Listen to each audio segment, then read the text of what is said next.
Salams and welcome. Thank you for joining another episode of the English reading of the Quran, translation and commentary by Abdullah Yusuf Ali, published by the Islamic Propagation Center International. And today we are busy with chapter number 6 of the Quran, which is known as chapter An-An'am, which is the cattle, which comprises 165 verses. Let's start with that. We'll start initially with the summary, and then we'll just start a few verses of chapter number 6, which is chapter An'am, or cattle. Right? We'll start Bismillah ar-Rahman ar-Rahim, in the name of God, most gracious, most merciful. So let's start with the introduction to surah number 6.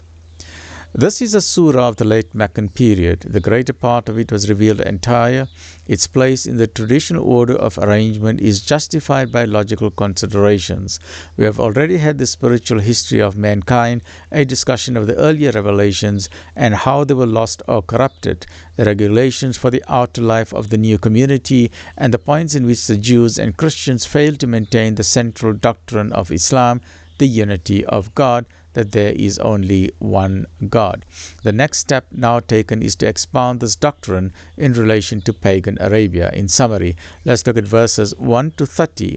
The nature of God and the method by which He reveals Himself are first expounded, and the weakness of paganism is exposed. Then in verses 31 to 60 we read, the emptiness of this world's life is contrasted with the evidences of God's wonderful handiwork in all creation. It is He who holds the keys of the unseen and the secrets of all that we see. Then in verses 61 to 82 is the theme. God's working in His world and His constant care and guidance should give a clue to His unity, as it did to Abraham when he argued with those who worshipped false God, alayhi salam, Ibrahim alayhi salam. Then in verses 83 to 1110, the themes are the succession of prophets after Abraham kept God's truth alive and led up to the Quran. How can man fail to understand the majesty and goodness of God when he contemplates God's nature and His messages to mankind? Then in verses 111 to 129, we have the theme, the obstinate and the rebellious are deceived. They should be avoided. Though they turn for assistance to each other, they will receive due punishment. Then in verses 130 to 150, the theme is the God's decrees will come to pass in spite of all the crimes and superstitions of the ungodly.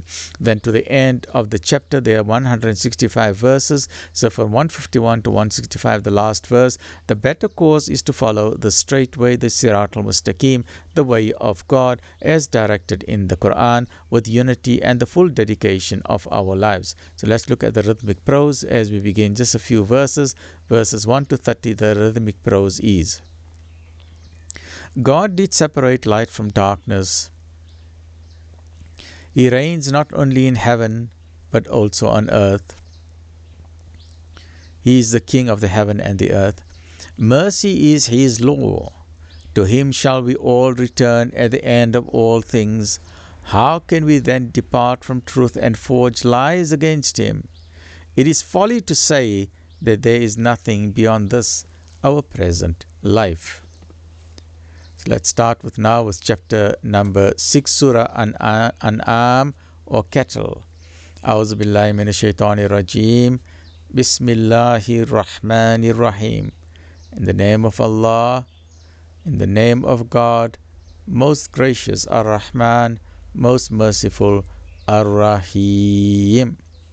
Praise be to God. Alhamdulillahi allazi khalaqa as-samawati wal ard. Alhamdulillah, Alhamdulillah, Alhamdulillah, Alhamdulillah. Praise be to God who created the heavens and the earth and made the darkness and the light. Yet those who reject faith hold others as equal with their guardian Lord.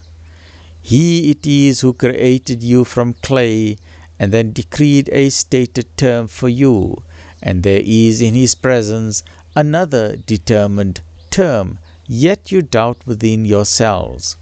And He is God in the heavens and on earth. He knoweth what you hide and what you reveal, and He knoweth the recompense which you earn by your deeds.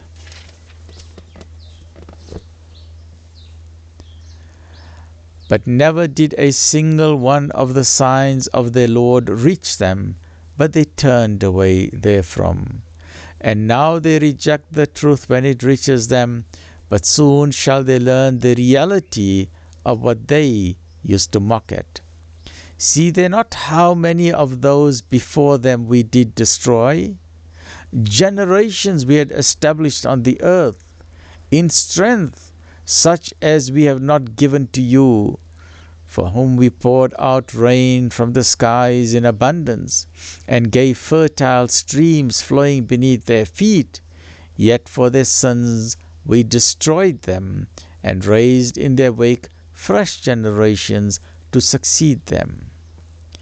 If we had sent unto thee a written message on parchment, so that they could touch it with their hands, the unbelievers would have been sure to say, this is nothing but obvious magic.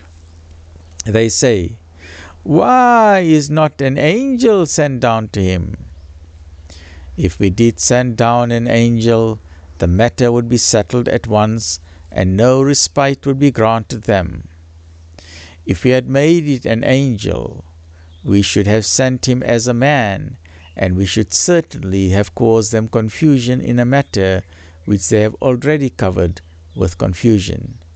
Mocked were many messengers before thee, but their scoffers were hemmed in by the thing that they mocked. Join me in the next episode, where we're continuing with chapter number 6, part number 2, Surah An'am, the cattle. Stay well, look after yourself. Alhamdulillahi Rabbil Alameen.